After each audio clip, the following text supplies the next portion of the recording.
Assalamualaikum warahmatullahi wabarakatuh. Jumpa lagi dengan saya Jumala Multazam di channel Serba Serbi Easy.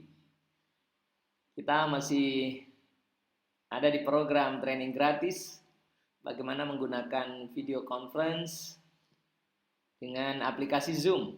Dan kita sekarang sampai pada lesson 10 atau pelajaran ke-10, yaitu tentang etika menghadiri video conference. Ya, saudara-saudara, menghadiri video conference karena kita itu tampil tampak muka, suara, ya, sehingga seluruh emosi kita tercapture secara conscious maupun unconscious mind. Maka tata etika di dalam komunikasi semuanya mesti digunakan. Ya, di antaranya adalah wajah yang menyenangkan, penampilan yang layak, begitu ya, dan lain-lain. Baiklah, ada beberapa hal yang perlu diperhatikan. Setidaknya ada 4 hal yang secara etika sangat perlu kita pertimbangkan untuk dilakukan. Yang pertama adalah validitas nama. Nama pada saat kita join itu kan ditawari untuk memastikan nama kita.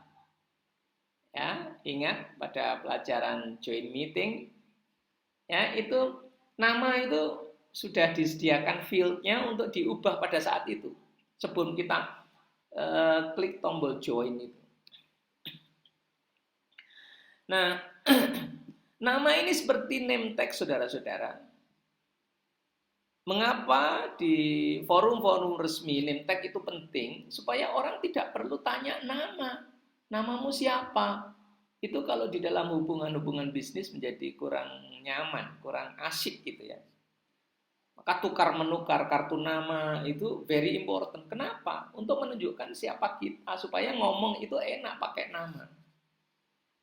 Jadi enggak, lo, enggak, Bapak siapa ya, itu enggak enak kan. Persis seperti ketika kita di offline. Di dalam video conference juga demikian. Maka nama, apalagi di video conference yang menggunakan Zoom yang sempat diguncang keamanan, katanya bisa disusupi orang. Nah, ini kalau tidak ada namanya di tampilan layar kita ini nggak muncul nama seperti ini. Ini kan ada namanya nih, Semarang Jumala ini maksudnya ya. Ini kan, ini kayak Android, ini kan nggak jelas ini siapa ini. Ini penyusup, ini bisa juga begitu ya. Diduga ya penyusup. Nah, oleh karena itu nama itu penting ya.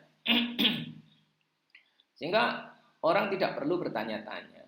Kalau di organisasi biasanya adalah bagian dulu apa, terus namanya. Misalnya bagian HRD namanya siapa. Jadi kayak ini ya, Semarang, ini lokasi.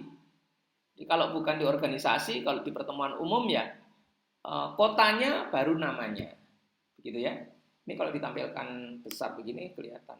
Semarang Jumala Multazam. Gitu ya. Jadi bukan Android begini. Android ini kan orang, yang baju putih, backgroundnya hijau, namanya siapa? Kan nggak enak kalau di forum video conference ya. Maka nama sangat perlu. Nah, sekarang etika nomor 2, saudara. Yang nomor 2 adalah kamera itu harus selalu terbuka. Saudara, kembali saya sampaikan bahwa meeting di dalam video conference mirip meeting di depan antar meja, offline. Wajahnya kelihatan, senyumnya kelihatan, suaranya terdengar. Dan oleh karena itu, maka video jangan di-close. Video jangan di-close itu begini loh. Ini loh saudara. Nah, ini loh namanya video di-close. Ya, jangan di-close tapi dihidupkan. Iya. Mengapa begitu? Karena kalau ada orang lagi berbicara, kemudian saudara menutup video, itu orang yang berbicara itu merasa diabaikan. Karena Anda nggak kelihatan, Anda ini sedang tiduran, rebahan, apa sedang leyeh-leyeh, itu nggak kelihatan. Atau Anda sedang ngobrol sendiri, itu nggak kelihatan. Padahal orang bicara itu sangat butuh didengarkan. Maka hargai dia dengan memperlihatkan wajah Anda. Kecuali hal-hal tertentu yang mendesak atau terpaksa. Hal terpaksa yang pertama adalah bandwidth. Kalau bandwidth Anda putus nyambung, minta izin kepada host. Pak host, izin bandwidth saya putus nyambung, saya matikan video agar lebih lancar. Karena nanti videonya akan mati dan yang terjadi komunikasi hanya audionya. Itu membutuhkan bandwidth yang lebih ringan. Itu alasan pertama. Alasan kedua ya terpaksa mau pipis, mau apa. Tapi ya izin dulu, izin saya matikan. Ada keperluan sebentar, nanti saya kembali lagi. Gitu. Jadi ada penyampaian permission kepada speaker atau kepada hostnya. Yang ketiga adalah mic ditutup. Justru terbalik. Kalau kamera harus dibuka, kalau mic harus ditutup. Bagaimana kalau mau ngomong? Kalau ngomong ya dibuka lagi. Oleh karena itu keterampilan untuk buka tutup mic itu penting.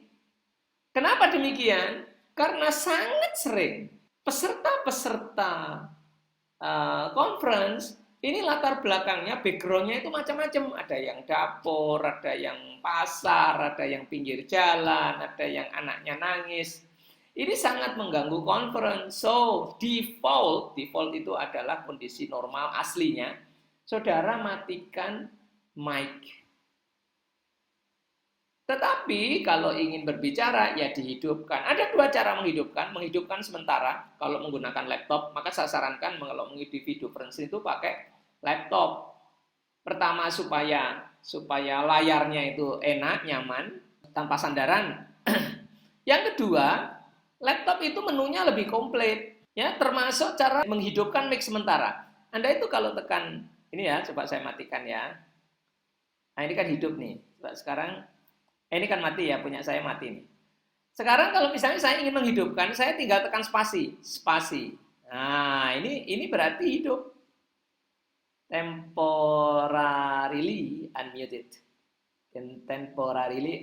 Nah, kalau gini mati lagi mic saya. Coba perhatikan. Ini mic saya kan mati nih. Ya, mic saya mati. Sekarang saya tekan spasi di laptop. Nah, ini mic matinya hilang. Artinya kalau kita misalnya selamat pagi, kita langsung tekan spasi, selamat pagi, lepas lagi, berarti dia mute lagi atau mic-nya mati lagi. Tapi kalau kita akan menjadi speaker, ya tentu saja kita hidupkan secara manual supaya nggak usah megangin ya. Terus yang keempat, saudara, penampilan. Karena kita sudah tampak gitu ya, maka penampilannya mohon maaf ya jangan awut-awutan ya, sesuaikan dengan konteksnya, apakah itu rapat resmi, rapat organisasi, atau hanya pertemuan sahabat yang sama-sama leyeh-leyehnya ya, backgroundnya tampak bantal, kasur dan selimut yang tidak tertata, nggak apa-apa, karena memang kita pertemuan yang sangat tidak resmi. Tetapi kalau pertemuannya resmi, training, rapat organisasi, rapat di perusahaan, maka saudara mesti rapi kayak saya begini, ya. Terus background, kalau tidak ada green screen kayak saya ini kan green screen ini green screen. Kalau nggak ada green screen ya sudah background tembok juga nggak apa-apa. Mendingan background tembok, tatalah meja ditarik, terus kemudian taruh laptop di situ, kemudian belakangnya tembok. Itu jauh lebih nyaman, lebih bagus dilihat daripada backgroundnya dapur atau apa yang berantakan mungkin ya. Karena bagaimanapun penampilan kita itu kita jaga ya. Pak, apa adanya? Ya apa adanya itu bukan berarti terus mengumbar apa yang ada di rumah, enggak begitu. Kita pakai pakaian ini kan bukan berarti kita telanjang apa adanya, kan enggak, tetap pakai pakaian yang rapi. Sama pada saat kita tampil di video juga begitu, kita jaga penampilan kita. Ya wajar tapi kita sesuaikan. Kalau formal ya formal, kalau kemudian santai ya kita tampil santai. Begitu saudara, ada 4 etika yang saya sangat sarankan. Ya, saya sudah pakai 3 tahun nih saudara, jadi pikiran perasaan saya menghadapi orang itu sudah komplit ya. Karena saya mengambil 4 kesimpulan beretika di dalam video convert. Yang pertama adalah namanya mesti diedit atau dibetulkan. Yang kedua, kamera dibuka supaya orang kalau berbicara tidak merasa diabaikan. Dan yang ketiga, mic-nya dalam keadaan normal, mendengarkan orang itu mic-nya tertutup supaya tidak mengganggu conference ya, background kita. Kemudian berpakaian yang wajar, yang layak untuk dilihat sesuai konteks. Kalau konteksnya rapat resmi ya pakaiannya resmi. Memang disempetin meskipun di rumah tetap pakai pakaian resmi. Saya juga dari rumah ini pakai pakaian resmi karena konteksnya adalah konteks resmi. Tetapi kalau kepada friend-friend yang close friend sama-sama di atas tempat tidur, silahkan aja. Saudara, dengan sampainya di lesson etika ini, maka pelajaran join meeting saya anggap selesai, kecuali nanti ada permintaan khusus dari saudara ya. Tetapi secara silabus ini sudah selesai dari lesson 1 sampai lesson 10. Maka pada pertemuan berikutnya di lesson 11, lesson 11, ya, kita sudah mulai pada pelajaran bagaimana menggunakan Zoom untuk kita organize meeting sebagai host. Nah, itu adalah ada di lesson 11. Terima kasih. Assalamualaikum warahmatullahi wabarakatuh.